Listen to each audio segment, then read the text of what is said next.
Owanyi gbẹnu kan tó kọ́ló nàánà di kàmẹ́lẹ́ tètú ẹ̀bẹ̀yàn tó ti lówó ìdí.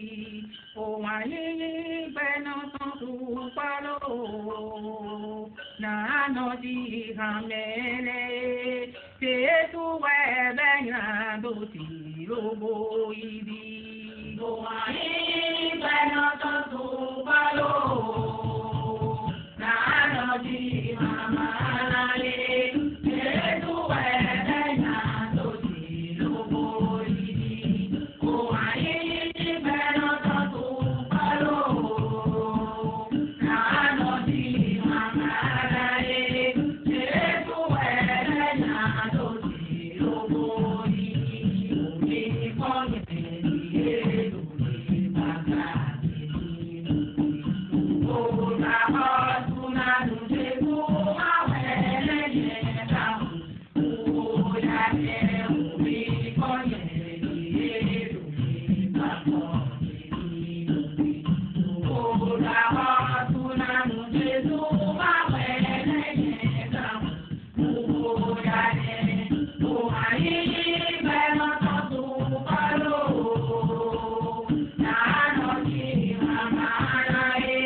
o pesante no wenda tinunde ki gosi wenu madasa nume alite yena bobo mubetito o pesante no wenda tinunde o mala do pere mapelo Abade ile batongo la manteme Unala mo mune abidi pene Unala no pele mapeno Abade ya obi tongo la manteme Unala mo mune kane kune Nipo si welu mane kune Une wena koro koro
Kamielo, Wele Kakate Kami la Maka de Do, Yenaidu de Ditolo Jibo, Udo Kamielo, Wele Kakate Kami la Maka de Do, Yenaidu de Ditolo Jibo, Udo Kamielo.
yẹn kana wálé tán máa lu wa òun ká tọ́ kó wà tọ́ ṣe fọlùwọ̀ yẹn kana wálé tán máa lu wa pẹ̀lú náà wà tọ́ ṣe fọlùwọ̀ yẹn kana wálé tán máa lu wa òun ká tọ́ náà wà tọ́ ṣe fọlùwọ̀ yẹn kana wálé tán máa lu wa pẹ̀lú náà wà tọ́ ṣe fọlùwọ̀ yẹn kana wálé tán máa lu wa.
Jésus a force là-haut.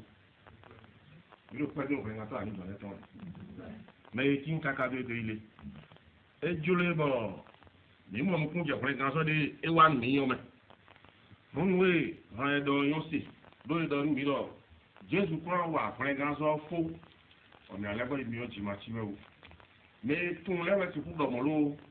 Do même tout moi, Arabo, Zé à l'autre sindo, Bamaro Kodo. Et là, il y a l'autre signe à l'autre humain. Donc, des quais de mer.